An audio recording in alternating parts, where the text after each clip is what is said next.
Vous indiquez qu'en France, en 2020, une étudiante sur 10 a été victime d'agressions sexuelles et une sur 20 de viols. Des chiffres qui amènent évidemment à un constat assez évident. Le consentement, ça n'est pas du tout une notion claire pour les étudiants. On voit justement la vidéo à l'écran de ce que moi j'ai pu voir en utilisant votre casque de réalité virtuelle pour nous sensibiliser. Vous proposez un module sur ce sujet spécifique avec une mise en situation assez bluffante qu'on voit à l'écran.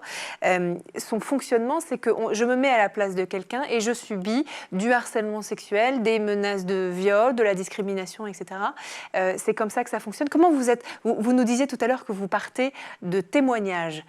Comment vous avez récolté ces témoignages et comment ensuite vous arrivez à aligner tous ces différents métiers? Parce que j'imagine que Reverto, c'était aussi tout un tas de métiers créatifs, d'ingénierie, de tech, de data. Comment vous arrivez à monter une telle formation? À chaque fois quand on part, je vais prendre par exemple un exemple sur le consentement.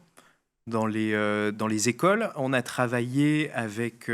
on part d'un besoin précis, donc c'était l'école des mines qui était venue nous voir. Et donc, on a monté un groupe de travail avec 50 étudiants.